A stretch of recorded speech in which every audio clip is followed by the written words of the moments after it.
আজকে আমি হিজাবের কাপড় কিনতে গিয়ে যা যা করলাম গাইস। হিজাবের কাপড় কিনতে গিয়ে একটা হিজাবের কাপড়ও আমার পছন্দ হইতেছিল না, আর হাত বহরের হিজাবের কাপড়গুলো আমার পছন্দ হইতেছিল না, কারণ হিজাবের কাপড়গুলো অনেক পাতলা ছিল।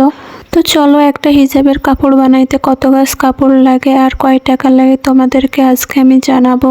আমি এখানে একটা হিজাব বানাইতেছিলাম কারণ আমার একটা হিজাবই প্রয়োজন ছিল। তো চলো সবাই প্রথম থেকে শুরু করি। হ্যালো গাইজ, আসসালামু আলাইকুম। সবাই কেমন আছেন? আশা করি সবাই ভালো আছেন, আমিও ভালো আছি। তো আমি বাইরে বেরোনোর জন্য রেডি হয়ে গেলাম বোরকা অ্যান্ড হিজাব পরে। আমি বোরকা হিজাব ছাড়া কখনো বাইরে বেরোই না, এর জন্য ফার্স্টে বোরকা আর হিজাব পরে বাইরে হাঁটতে হাঁটতে চলে গেলাম। আমি যে বাজারে যাব সেখানে হেঁটে হেঁটে যাওয়া লাগে, কারণ ওখানে সবসময় গাড়ি পাওয়া যায় না, সবসময় রোডে গাড়ি থাকে না, কখনো কখনো হেঁটেও যাওয়া লাগে। তো এই তো আমি হাঁটতে হাঁটতে যাচ্ছিলাম, কারণ আমার ব্যাড লাগছিল। আমি যাইতে যাইতে কোনো গাড়ি পাইনি অ্যান্ড কোনো ভ্যানও পাইনি যাইতে যাইতে। তারপর যেটা দেখলাম, এই যে রাস্তার সাইডে একটা বাড়ি ছিল, বাড়িতে একটা ফুল গাছ লাগানো ছিল। এই ফুলটা সবাই কি নামে চিনো সবাই আমাকে কমেন্টে জানাবা।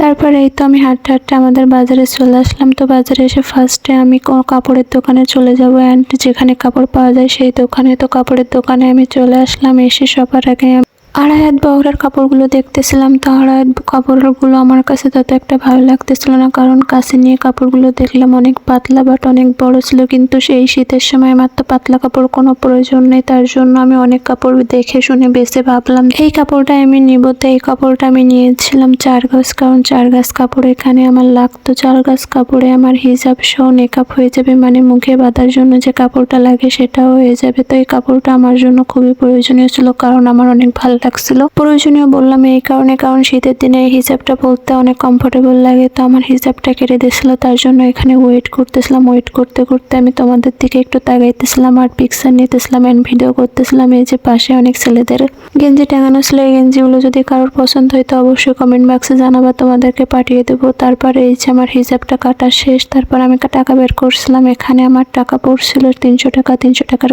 বেশি আমার লাগে নাই। এখানে আমার কাপড়ের গজ নিয়েছিল 75 টাকা করে গাইস, তার জন্য আমার 300 টাকা লাগছিল। তো আমি এখান থেকে 300 টাকা বের করে ওদেরকে দিয়ে দিব।